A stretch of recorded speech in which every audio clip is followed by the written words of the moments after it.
Hey everyone, welcome into the Fantasy Pros YouTube channel. I'm Bobby Sylvester, joined as always by Mike Tagliere. We're going to talk Week 7 waiver wire pickups today. We're going to spend a lot more time at Q&A, just breeze through the waiver wire. It's kind of a recap from yesterday's show, give you some updated opinions as well. And you guys are going to want to stick around because we've got some videos coming out where Tags is going to pour a chocolate milkshake on his head. And I had to do the same for a gooey butter cake because those are our favorite desserts. Yesterday was International Dessert Day, and we tied in our bet. Tags, how you doing, man?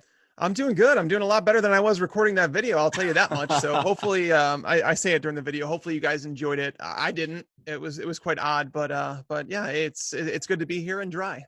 So here's the plan, Tags. We've got 10 waiver wire guys to talk about. They're not exactly in any order, but we'll get through them and maybe talk some DST streamers really quick as well before we get into the Q&A. So let's jump right into it.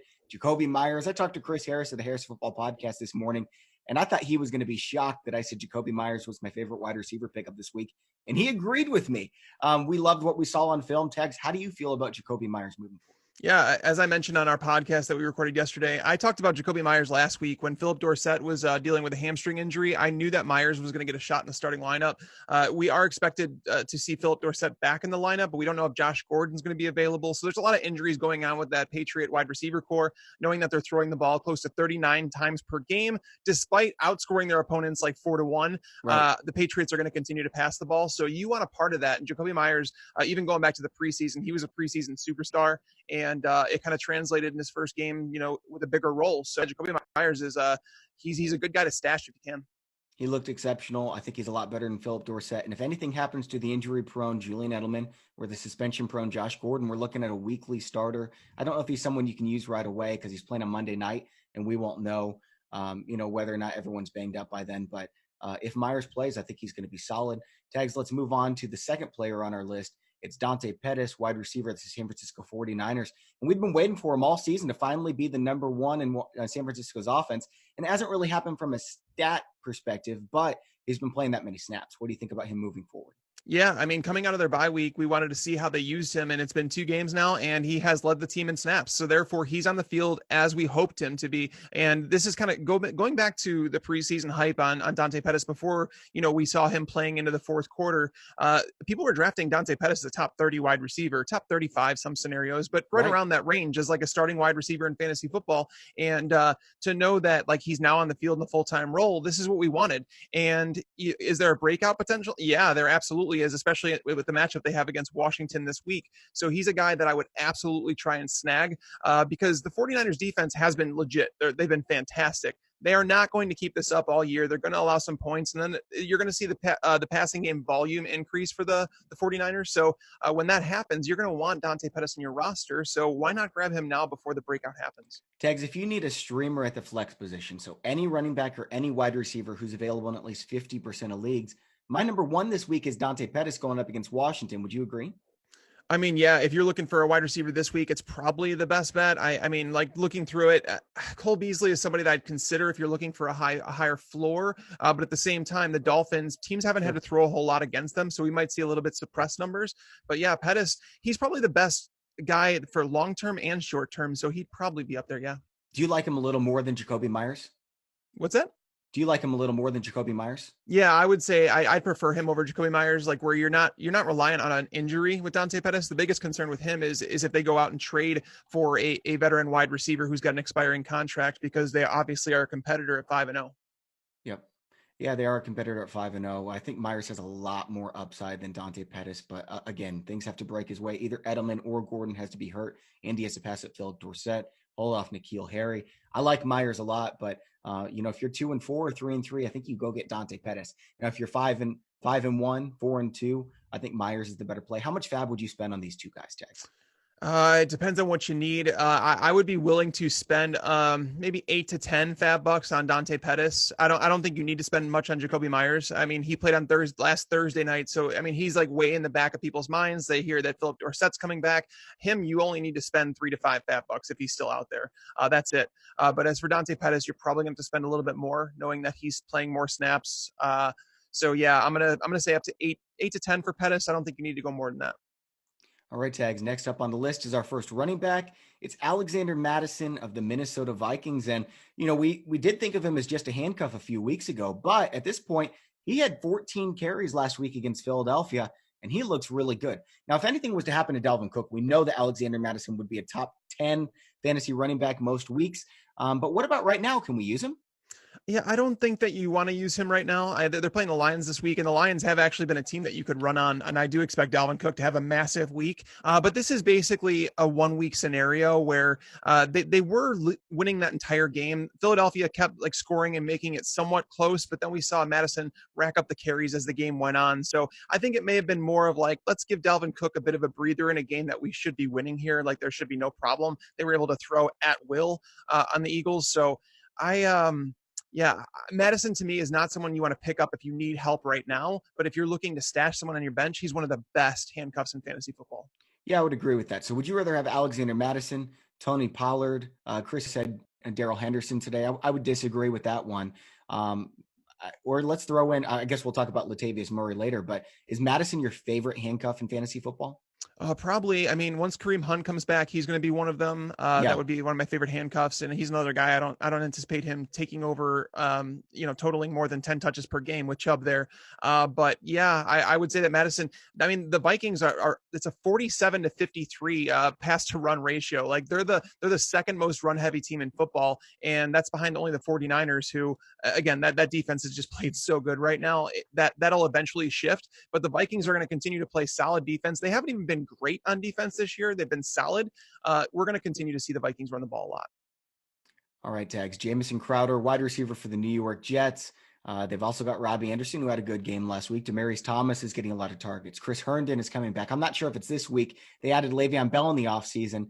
Now, when Sam Darnold has been the quarterback, Jamison Crowder has 26 targets in 2 weeks. Obviously, that won't keep up. But is it fair to say he's the number one since Darnold loves slot receivers, and so does Adam Gase? He's probably going to be the most targeted in that offense. I would say that. I mean, Robbie Anderson is not a possession style receiver. I know they want to get him more involved. I get that, but Jamison Crowder is the centerpiece where it's they made sure to get him. I think it was on the first day of free agency, they signed Jamison Crowder. So it was very early. We knew that Adam Gase wanted him to rack up the receptions. With Chris Herndon potentially coming back from this hamstring injury and suspension, I don't know if that's going to eat into that target share a little bit because Gase hasn't really used the tight end very much in his offenses. So we've talked about that. We're not excited about Herndon. Le'Veon Bell is not going to see one target in games moving forward. So, these targets are going to even out a bit. I kind of view Jamison Crowder as someone like a slightly better version of Cole Beasley. And, we talked about this in the podcast where you and Jamie Eisenberg kind of talked me into that to where I guess I would favor Crowder. He's got a more accurate quarterback. But Jamison Crowder and Cole Beasley kind of belong in the same conversation, but Crowder may be a little bit higher. I would agree with that. And I think Beasley's probably the better pickup just because of his matchup this week. Jamison Crowder doesn't really have who's he going up against? I'm losing my mind. He's going up against New England this week. I don't think I'd want to play him. He goes up against Jacksonville next week. Yeah, I guess he's startable in the flex, but then he gets Miami, the Giants, Washington, Oakland, Cincinnati, Miami. He's got a great upcoming schedule. So I like Crowder more long-term. Yeah, basically that's what we talked about through that. And even Beasley this week, looking at the Dolphins, they have not seen very many targets to wide receivers just because teams haven't had to throw a whole lot. The Bills, I think, are 17-point favorites in that game. So I don't know if we should be expecting a whole lot of targets for Cole Beasley. Hopefully he finds the end zone, but it's definitely a better matchup than Jamison Crowder has this week. So if you're a little bit worried about the game script for, Buffalo's passing game, does that mean that Josh Allen is not your favorite streamer of the week? He is. He's just a safe floor. You're looking for a floor with Josh Allen, and you get it. He's going to run the ball a bit. It's the same reason.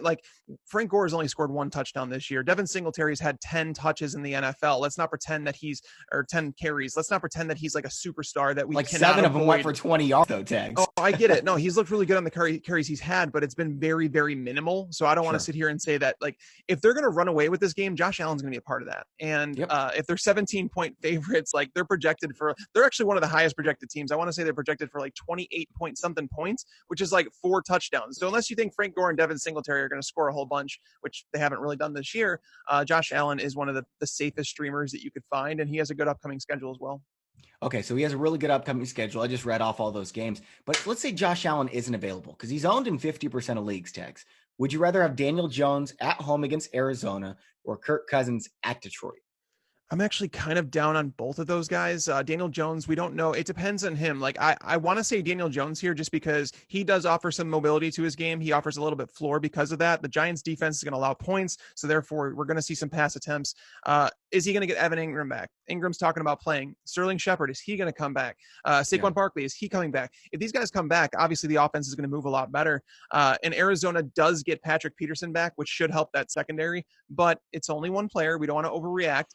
But at the same time, over the Cousins side, looking at the matchups with him against Detroit last year, he didn't play very well. And on top of that, Detroit has been kind of like a funnel offense where you move the ball through the run. Like that's how you go through them. The complete opposite of last year, by the way. Yeah, once they got Snacks, they got Darius Slay and Justin Coleman. Those are two of the top 10 defensive backs in football, as far as I'm concerned. They're both amazing. Rashawn Melvin's been really good too. He's great too. Underrated. Yeah. So their secondary has been really tough to pass on. This is a team that, again, they're run heavy. So I expect them to go with that approach on the road in a divisional matchup. So Cousins is actually not somebody that I'm favoring this week. I've been on him the last 2 weeks, but if you could hold him, there's 2 matchups coming up that you're going to want to play him. But this week is not one of them. So I guess I'll probably say Danny Dimes.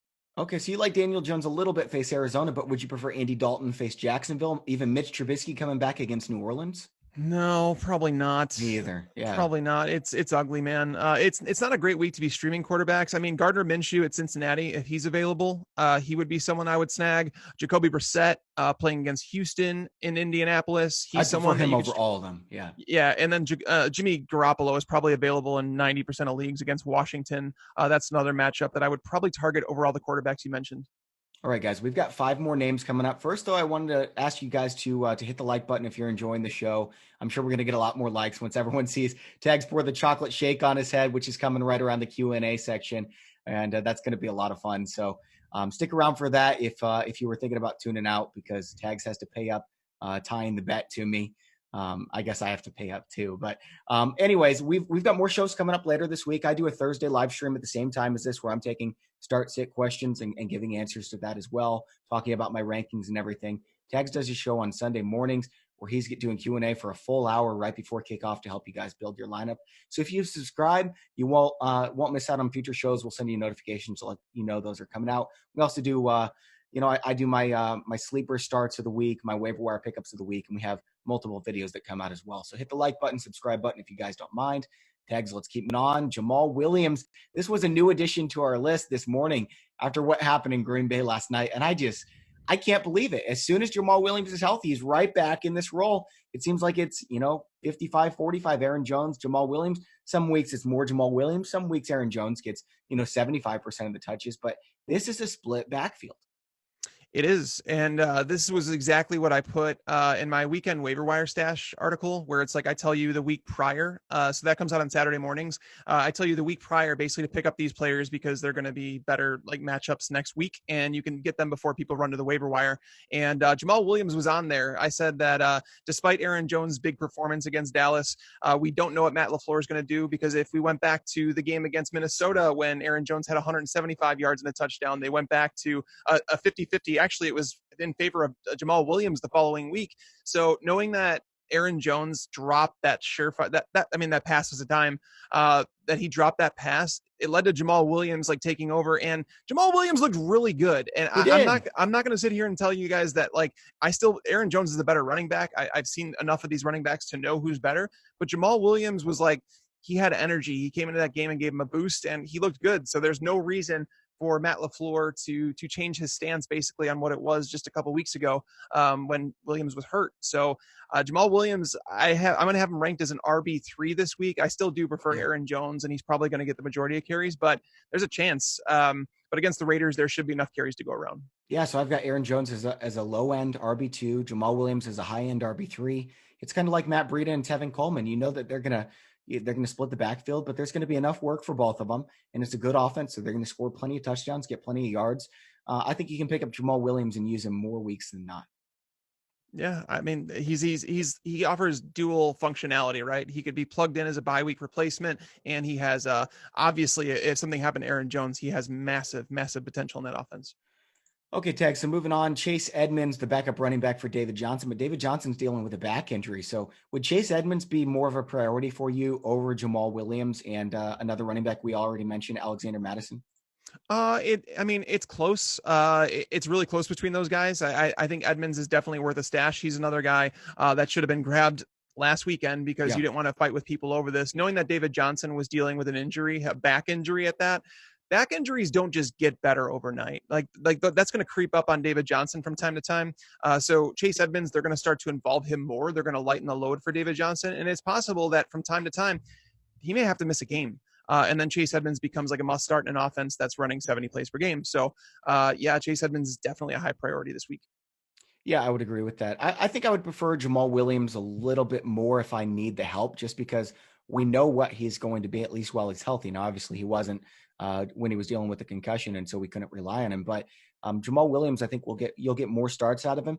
Now, again, if you're 5-1, 4-2, I would go pick up Chase Edmonds, but I would prefer Alexander Mattison or Tony Pollard. I think that they're the better handcuffs.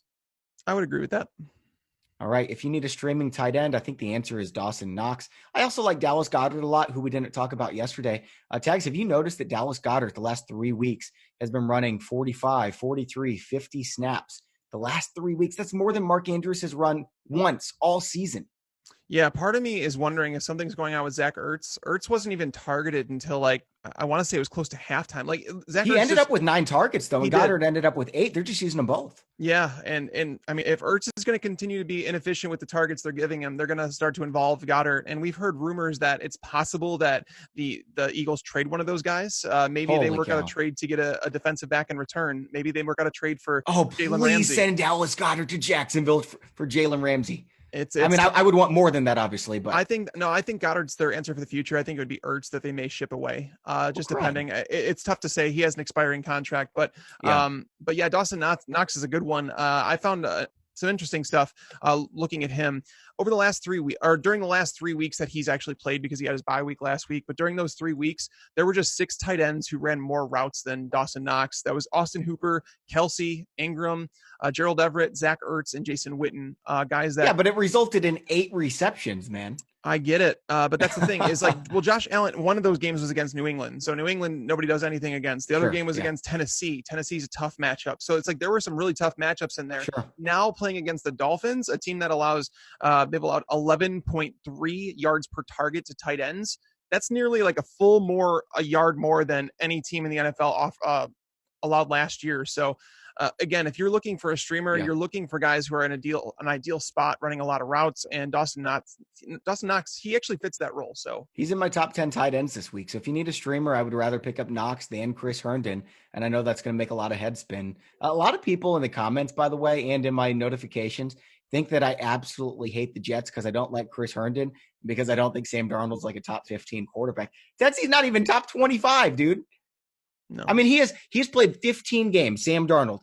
And Ryan Tannehill has a bad career, right? He's never had a 15-game stretch as bad as Sam Darnold's entire 15-game sample size. He's not a good quarterback yet. You and I'm against you on this one. We already have a bet that we made in the podcast. We did? You guys got to help us figure out terms of that bet, because Bobby's wrong on this one. Sam Darnold's going to be a good quarterback, and he has shown improvement. He's looked pretty good in the 2 games he has played. So I'm on what is our bet? Because I'm forgetting about this, obviously. You have Kyle Allen in week when he comes back, or in week 9, and I have Sam Darnold. I can't remember who they were playing. It's in week 9. I know that. Oh, they're playing Miami. Yeah, it's not going to matter. Not going to matter. All right, let's move on before I get in even more trouble. Latavius Murray is a great pickup this week. Now, obviously, he's owned in about 45% of leagues, but if he's available, number 1 waiver wire pickup for you, Tags, he is for me. Yeah, he's someone that, with Alvin Kamara dealing with this ankle injury, the Saints actually signed a running back today, which is, I don't know if something's going on with Kamara. Maybe that ankle is more worrisome than they were letting on. Maybe they're going to have him rested up this week against the Bears. We don't know. It's a tough matchup, and you're not going to want to attack Latavius Murray. So this is more a signing about anticipating Drew Brees coming back. And because when Brees comes back, there are 2 fantasy relevant running backs in this team. They are going to score a whole lot more points. So Latavius Murray is more of a guy that you grab in case something's going on with Alvin Kamara, and on the fact that even if nothing is going on with Kamara, once Brees comes back, he becomes, a flex starter every single week. So Latavius Murray is definitely atop my priority list. Yep, I would agree with that. If anything happens to Alvin Kamara when Drew Brees comes back, we're looking at a weekly RB1. I think I would rather have week to week Alexander Mattison than Murray at this point. But Kamara is banged up with the ankle and the knee, so it's an interesting one. I've got Murray as my number one pickup. Again, not spending more than 5 or 6% fab on him though. Yep. And then Cole Beasley, we already talked about him a little bit, but Tags, why don't you tell everyone why you like Cole Beasley? I mean, Beasley has been like, we're looking for replacements through the bye weeks is what we're doing right now, because this is like prime bye week season. And if you have someone on your bench that like an Adrian Peterson, that's not going to offer you any value, you can let him go and grab someone like Cole Beasley that you could plug in a pinch. Like if you have, let's say you have 2 of your starting wide receivers on bye and you're looking for someone to fill that spot. Cole Beasley, I mean, in PPR formats, he's scored at least 9 PPR points in 4 of his 5 games, at least 12 PPR points in 3 of those games. So he's delivered a somewhat of a high floor. And even if Josh Allen is having somewhat of an inaccurate game, his average at the target is much lower than John Brown's. So we should see him, I think he's catching like 70% of his passes this year from Josh Allen. So it's like those high percentage throws. So any targets that he gets, they're basically turning into receptions. So he's somewhat of a safety valve in that offense. They've used him quite a bit. They got rid of Zay Jones. So it's basically just attacking the weak matchups that they have coming up on their schedule. All right, let's see here. I wanted to mention Adam Humphries really quick before we moved on too, because Adam Humphries got 4 receptions in the second half once Ryan Tannehill took over. Yeah. I don't want Adam Humphries. I don't want any part of that offense, to be honest with you. If I'm dropping Corey Davis, I am not picking up Adam Humphries. Like there's not, the talent gap between those is so large. It's stupid. Yeah. I disagree. Adam Humphries was pretty dang good last year for the Bucs. Obviously it was a better situation than he's in right now, but I think that he is worth consideration along with Deontay Johnson. He's on bye right now. Auden Tate is a popular one. Well, I guess we should probably talk about him before we move on to Tags. I think Auden Tate is owned in most competitive leagues. But if he's not, for whatever reason, yeah, he's definitely worth a pickup. Like he's a guy that's ever since John Ross has been on the lineup, the guy's averaging like over 8 targets per game. Yeah. AJ Green, we don't know if he's coming back. And even if AJ Green is coming back, this offense throws the ball a ton. Like Dalton's on pace for over 600 pass attempts. That defense continues to allow a lot of points. They're going to continue to allow a lot of points. So we're going to see Dalton drop back to pass 40 plus times most games. So why not find a guy like Auden Tate? He's a massive dude. He's not a fast like field stretcher. Obviously, he's built like Plaxico Burress, man. He is a big man. Yeah, and he snatches the ball out of the air very well. Like he's good in contested catch situations. So Dalton, I mean, if for whatever reason, if let's say the Bengals trade AJ Green, like because I know they've said that they're not going to do it, but if they do for whatever reason, it kind of makes sense. Then Auden Tate has a role that, as I just mentioned, he's getting like 8+ targets per game. My problem with him, though, he goes up against Jacksonville, the Rams, bye week in week 9, Baltimore Ravens in week 10. I don't know if I want to play him in that time, and then AJ Green's probably back. So, well, the Rams just lost Aqib Talib. They put him on IR, and that's like a major loss for that defense. Like that defense, like we saw it last year. They were so terrible last year when he was out of the lineup. Like he was out for 8 games, so it was a pretty decent sample size. They allowed 300 passing yards per game and like 3 touchdowns per game. Yeah. So it was like a dramatic shift. Okay, DST streamers. I've got 2 of them that I think are solid. Tags, I'll give you a moment to look it up while I talk about them. So Detroit pretty much any week is a solid bet. We know Kirk Cousins can kind of melt down when he's against pressure, and Detroit does have 10 sacks on the season, 8 fumble recoveries. They're not going to allow a bunch of points, so they're solid this week. I would prefer the New York Giants, though. They've got 5 consecutive games with 3+ sacks. They've got 6 interceptions in that time as well, and a lot of that was against very challenging offenses. They went up against Tampa Bay and the New England Patriots, and sure, they gave up some points, but they're still getting the sacks in that time. I think they're going to be perfectly fine against Arizona's really bad offensive line. Tegs, do you have any DSTs you like, or did I mention your favorites? Yeah, I mean, it's not a great week to be streaming defenses. I'm still working through this week, like trying to find those matchups. The Chiefs could be interesting. They just lost Kendall Fuller, one of their starting cornerbacks, which is not good. But the Chiefs typically force opponents into throwing the ball more than they want to. And if they do that with Joe Flacco, it could result in some turnovers. Not a bad play, but I guess I'd say the Colts at home against Houston. I mean, Deshaun Watson has not been sacked in each of the last 2 games, but part of that has to do with the Chiefs like missing like multiple starters on the defense last week. But the Colts are at home. They're coming off their bye. They're well rested. They've played this team multiple times, Deshaun Watson and the Texans obviously being in the same division. So it's just they're going to allow points. That's going to happen. But you're ultimately looking for the sacks and turnovers. Deshaun Watson is prone to both those things. So the Colts, if you're in a pinch. All right, Tags, let's get to the Q&A, and we're going to take questions for about 15 minutes or so. So let's see. First one here. Actually, some of these aren't questions. I hate it when that happens. Like, it's great that people are talking, but I'm trying to get to questions. I don't see any right now. Well, basically, you just once you a lot of tell start them, sit questions as well. Hold on a second. Tags, do you see one right now? Yeah, no. So we're basically at the point, guys, now. So you guys can start adding some questions in there while we talk here for a second. Basically, we don't want to do the start sit conversation just yet because obviously Bobby has a show coming up with that on Thursday. I do that on Sunday mornings. But also I haven't had a chance to work through all the games just yet. So it's impossible for me to say with any conviction on who I'd play. But so if you have any trade questions, waiver wire questions, questions like that, basically that's what we're looking for here. Here's one, Tags. Would you trade Austin Eckler to get Michael Gallup?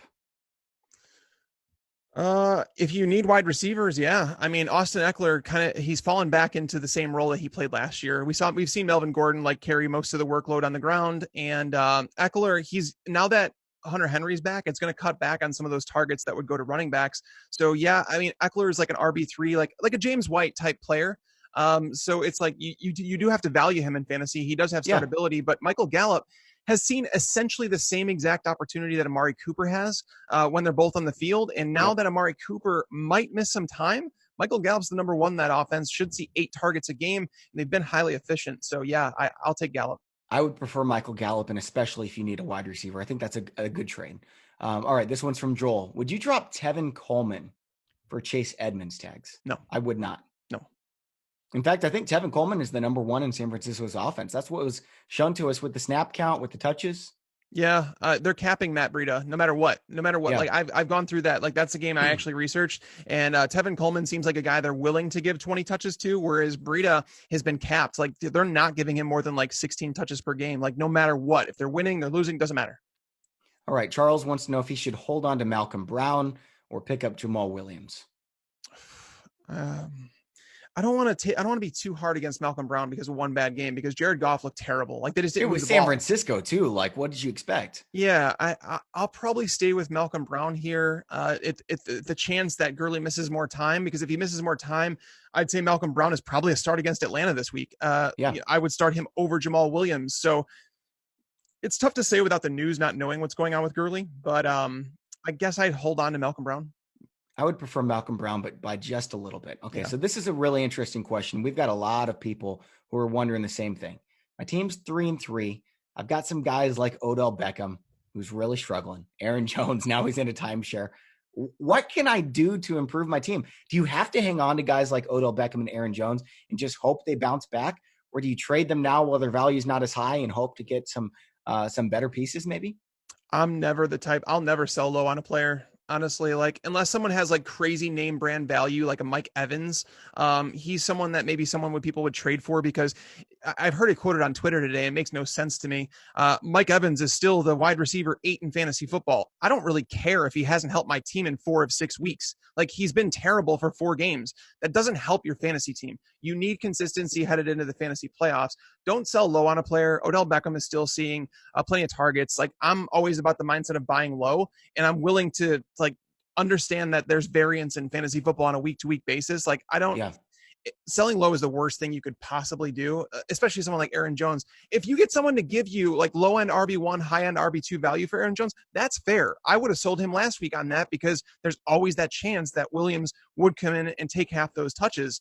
But selling after a national TV game where people are down on him, I wouldn't do it. Yep, I would agree with that. Would you rather have Aaron Jones or James Conner right now? Aaron Jones. Would you? Okay. I'm leaning James Conner. I just hate tying myself to bad offenses, and I don't think the Steelers are a good offense. All right, next question. This one's from Danny. He says, Auden Tate or Cortland Sutton? It's Sutton, and not even close for me. It's Sutton. He's the number 1 receiver in Denver. He's seen at least 7 targets in every game. He's performed with those targets. Yeah, I'm going to definitely go him. Chris wants to know if we see anything in Zay Jones now that he's in a different offense. I started looking at that game this week, and I don't know how they're going to use Zay Jones. I don't think that they're going to put him in the slot, because they drafted Hunter Renfrow to kind of take that role. And if he's not in the slot, he's been terrible. I think they traded for Jones to replace Renfrow. I don't think they did. It's a 5th round pick. It's not much. Sure. The idea about Zay Jones is that he's versatile and he can play on the perimeter and in the slot, but I don't think that they're going to kick Renfrow out of the starting lineup. I think he's going to start in the perimeter. And over the course of his career, he has not been good on the perimeter. He's had 2 weeks to learn the playbook. Derek Carr's inconsistent. No thanks. All right. PPR trade, Devontae Adams and Kerryon Johnson for Chris Godwin and Marlon Mack. Tags, who's the best player in this trade right now, rest of the season? I mean, it's Godwin. I think it's Godwin. Okay, so the difference between Godwin and Adams, is it higher than the difference between Kerryon Johnson and Marlon Mack? In fact, I think I might rather have Mack too. I wouldn't rather have Mack, no. But the difference is great enough where I'd take the Godwin side. Okay. Yeah, I would take the Godwin side as well, Nelson. All right. Sean wants to know if he should trade Aaron Rodgers for Matt Breida. He already has Lamar Jackson. The answer is yes from me. Yeah, I would. I mean, if you can get that done, for sure. Like, Aaron Rodgers has been one of the biggest busts in fantasy football. I was looking at this. So check this out, Bobby. Like, this is literally happens to be right on my screen. I was working on this. Here's Rodgers finishes by the week. QB 24, QB 19, QB 24, QB 2, QB 22, QB 12. He's finished better than QB 12 once this year. He's actually finished outside the top 18 fantasy quarterbacks 4 of 6 games. You know who he's been this year, Tags? He's been Mason Rudolph. There's really no difference. Oh, stop. He's not been Mason. Look at their numbers. They're exactly the same, dude. He's not been Mason Rudolph. Stop it. He's been Mason Rudolph. Go look at the numbers. All right, terrible. Next question. Drew wants to know if we should think about N'Keal Harry grabbing him and stashing him now that he's back to practicing for the Packers. Jacoby Meyers is worth more than N'Keal Harry. N'Keal Harry was terrible through he wasn't good through training camp. Like, they've had concerns about him, and I don't think that they're going to trust him in the lineup. Like, he might walk in, there might be a game here and there, like an Aaron Dobson type performance where he pops up, or a Kenbrell Tompkins, if you remember those names. Sure. But yeah, no, I don't want N'Keal Harry. So YouTube's comments just flipped all the way to the bottom. So I'm sorry if I just skipped your comments. You can always hit us up on Twitter at BobbyFantasyPro, at Mike Teglier NFL. This next one is from Tyler. He wants to know if he should trade Devontae Adams for OBJ and Josh Gordon. Yes, absolutely. I would. I mean, I have Odell Beckham Jr. over Devontae Adams because at least I know he's healthy. Me too. I don't trade for hurt players. And ideally you trade them away, because especially like pass catchers with foot injuries, those things can linger, man. The interview I saw with Devontae Adams last Friday, it didn't sound like he was anywhere close to returning. Right. Yeah, I would imagine it's going to be 2 or 3 more weeks just based on what we're hearing. Now, Gerald wants to know who would be a good target for Mike Evans. He would love to trade Mike Evans. I mean, I would trade Mike Evans as well. If you can get Odell Beckham for him, I'd do that in a heartbeat. That's basically the best trade target, because people are looking at Odell Beckham like in a negative light, but he's actually been more usable than Mike Evans. Mike Evans outside that. So basically Mike Evans had a 3-touchdown game against the Giants. Whoop-de friggin' do. Okay. He won you a week, whatever he did. Okay. The next week he had a usable fantasy performance that people are going to talk about, but understand that like 80% of his production came in one play in the fourth quarter. If he didn't catch a long, like 60-yard touchdown, that game would have been horrific as well. Mike Evans has not been very good. I mean, they're going to dial back Jameis Winston. They have to. There's no way that they can continue to have him chuck the ball down the field like that much. It's just going to turn into bad things. I would trade Mike Evans because Chris Godwin's the better receiver on that team. I would disagree with you here. I would trade for Mike Evans. Now, I would rather have Odell Beckham than Mike Evans, but let's look at Mike Evans. Okay, he started the week with a debilitating stomach flu. I'm not buying that. And so he struggled against the 49ers. He played 4 days later, still dealing with that, and he wasn't good. And then he went for 37 points against the Giants. And then he went for, 19 points against the Rams. And then he got Marshawn Lattimore, who's crushing everybody right now. And then he went up against Carolina. He caught 9 balls on 17 targets for 96 yards, 21 fantasy points. This is a great wide receiver. 96 yards on 17 targets. You consider that a good game? I mean, he went up against James Bradbury.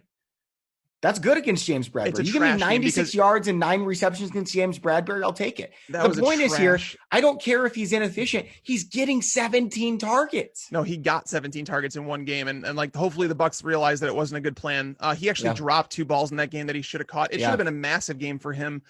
He may have cost them that game, to be honest with you. He's still the top 12 fantasy receiver, though. Like, are you taking DJ Chark over him? He's still in the top 12. Yeah, but again, this comes back to Odell Beckham. Get Odell Beckham for him. You can do that. And if you can actually, even better, if you can go get DeAndre Hopkins right now, do that.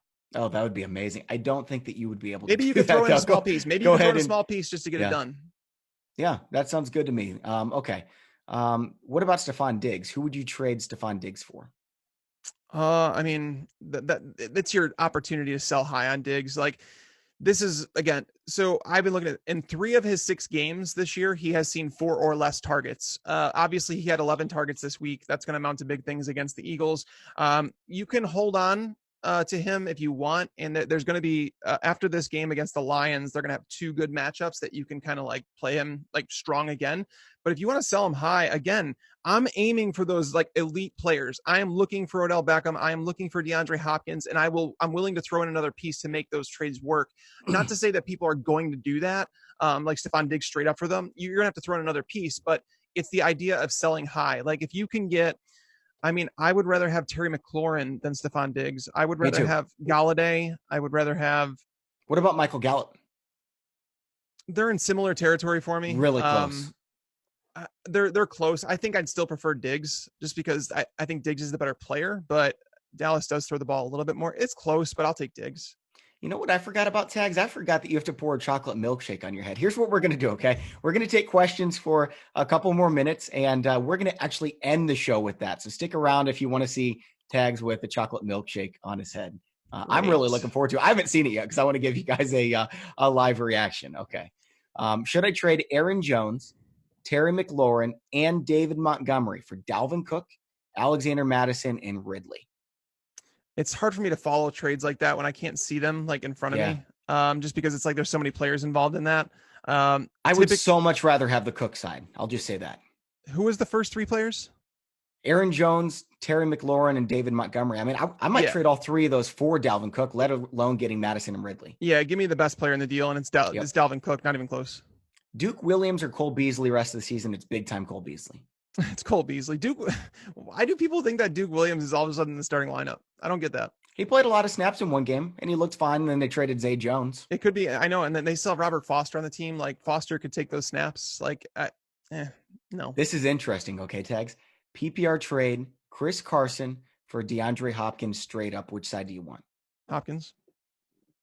Really? Yeah. PPR, yeah, I guess I would go with Hopkins. If it was standard, I'd go Carson. It's kind of a toss-up at half PPR.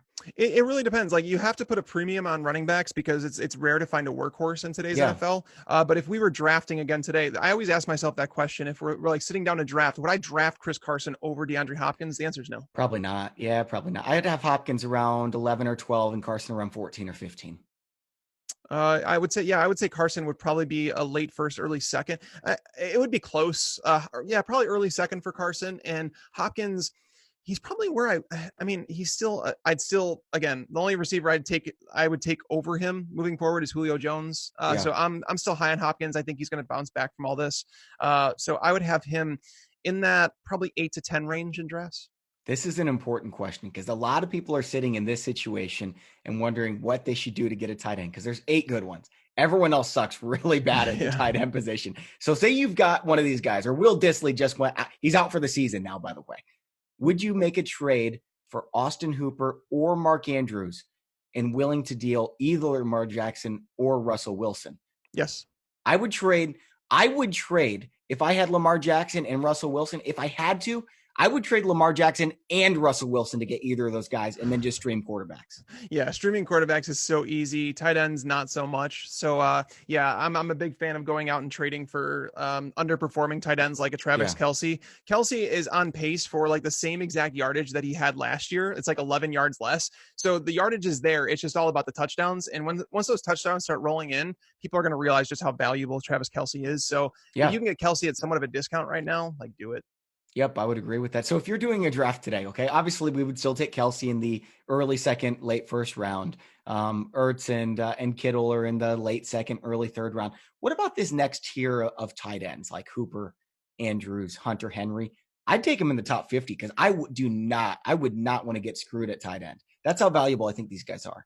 I think we'd have to take Austin Hooper in like the late second, early third, to be honest. Wow. Like no, his usage is elite, man. Like he's getting the targets. The Falcons are a dumpster fire of a defense. They're allowing tons of points. It's allowing for shootouts. I think Hooper would be in the conversation alongside Kittle. I mean, I don't want to I hate to overreact because it's like, oh, we have a 6-game sample size, but watching what I'm watching and it's like, okay, maybe Zach Ertz isn't exactly healthy. I don't know what's going on with him. They're starting to use Goddard more. Hooper is the only tight end in that offense. They're involved in shootouts. Matt Ryan's on pace for like 700 pass attempts, over 5,000 yards. Like there's just so many reasons to like Austin Hooper that it's hard not to. So I think he would be in that conversation. All right, this is an interesting one as well. Full PPR. Hey guys, tags Christian here. Kirk, You're probably Curtis Samuel to add Deshaun Jackson. I like Deshaun Jackson coming back, but I wouldn't drop either of those guys. I don't think I'd drop either of those guys either. I would debate Curtis Samuel because I do think that Deshaun Jackson is going to offer similar value, but it's going to be a little bit up and down. And we don't know for sure when Deshaun Jackson's coming back. They're saying it's possible this week, but there's no guarantee on that. So I guess I would hang where you're at. If Philip Dorsett is available on your waiver wire, where would you rank him among these guys we've talked about with Auden Tate and I'm trying to remember who the other guys were. Cole Beasley, my guy, Jacoby Myers, Dante Pettis. I mean, he's like that boomer bust option. He doesn't really fit in with the guys that we're talking. We have a lot of slot receivers and guys that we're grabbing. Honestly, it's not much. If he's out there and available, I might rank him like 4th on this list. He's still part of that Patriots offense, which has to have some value. And if you're looking for someone like with some upside to toss in your lineup, it's not bad. I mean, he's worth maybe $3 to $5 on fat budget. Okay.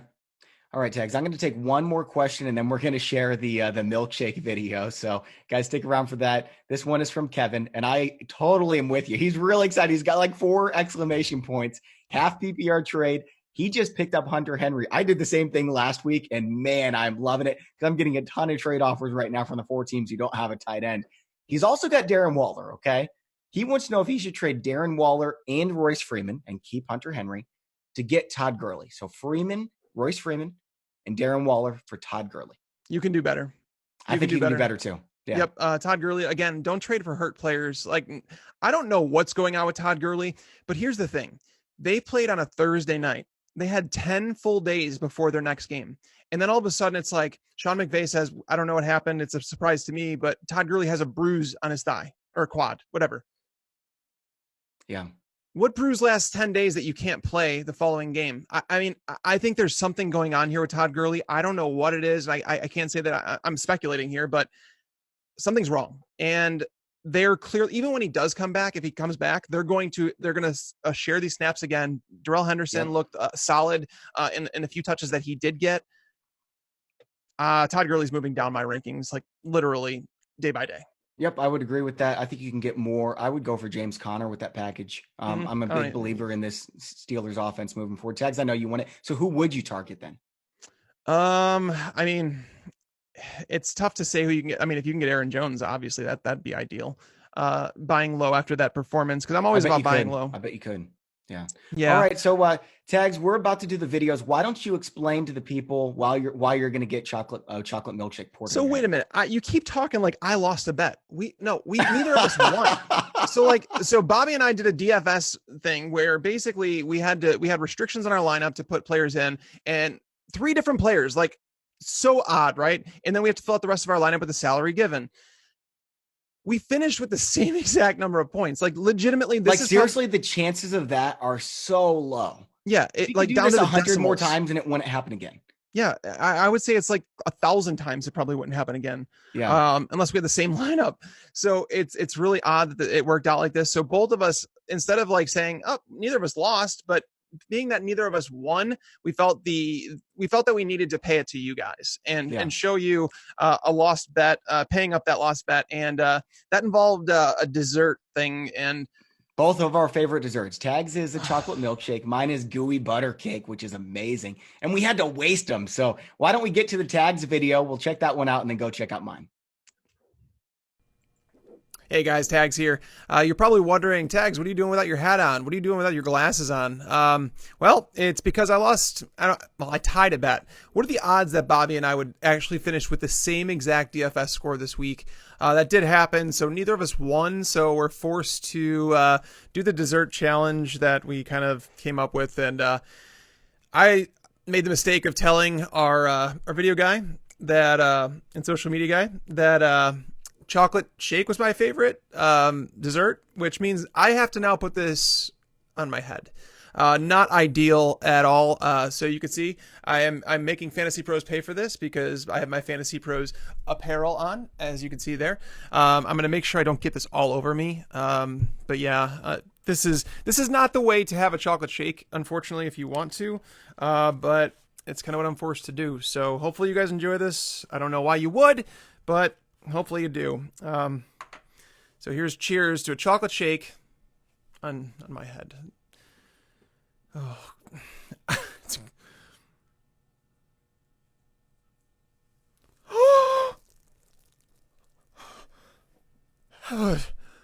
that was colder than I thought it was supposed to be. And now I have it all over my lap. Hopefully you guys enjoyed this. Oh my, that's cold. I did not enjoy this. This is not a cheat day. Fantasy Bros, send me a new shirt, please. Just, that's the least you could do, right? Till next time, guys. That was incredible, Tags. My favorite part was when you were like, this is not a cheat day. And I thought you were going to lick it off your face and just be like, this is so bad that I got to make it a cheat day. That made me so happy, man. That was it was colder than I thought. Like I anticipated it getting places, but I did not think about how cold it was. I should have let it probably would have looked like chocolate milk if I'd let it get down to room temperature. But yeah, that was very, very, very cold. Your shock on how cold it was the funniest. That was so funny, man. I was dying laughing. I wish you guys could have heard me. Okay, let's go to my video. You ready for this, Tags? I am ready as soon as you are. Had a bet last week for the FanDuel Beat the Experts contest, and whoever lost between Tags and I had to take our favorite dessert to the face and completely waste it. And we tied, like a 1 in 1,000 chance, so we both have to do it. Well, that's what Tags thought, because you see, we had another bet last week, and I found out this morning that bet was the tiebreaker. You guys remember on the Joe Pisapia show where he came on to talk about start-sit decisions, and Tags picked Rhett Ellison. I picked Jordan Akins. You guys know who won that contest? I do. It was me. And that was the tiebreaker. I don't have to take my dessert to the face. Eat it, Tags.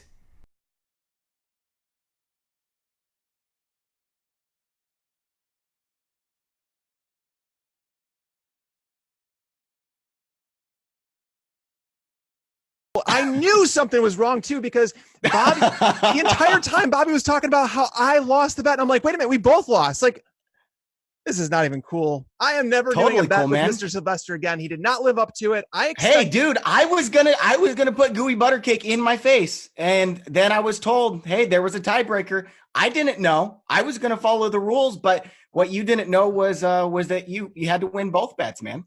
This is trash. And by the way, I hope you guys like roast Bobby in the comments right now. I lived up. Dude, I had nothing to do with it. I was all aboard, dude. All right. We're gonna let the viewers decide that. Did Bobby have anything to do with this, or he could have done it himself? He could have been like, I'm gonna be a good sport because I didn't beat Tags. I mean, I could have, but I did beat you. That's the thing. Like, we tied, but I won the tiebreaker. Shenanigans. I don't know. I don't know what to tell you, man. Playmakers make plays. You didn't make a play. No excuses. All right, guys, that's all for today's show. If you enjoyed the show, please give us a like and hit the subscribe button for future shows we have coming up. I've got my live stream on Thursday. Tags has his on Sunday. Really appreciate you guys watching. Tags, thanks for being a good sport. I'm sorry, man. I didn't know I was being a good sport. I would not do it again.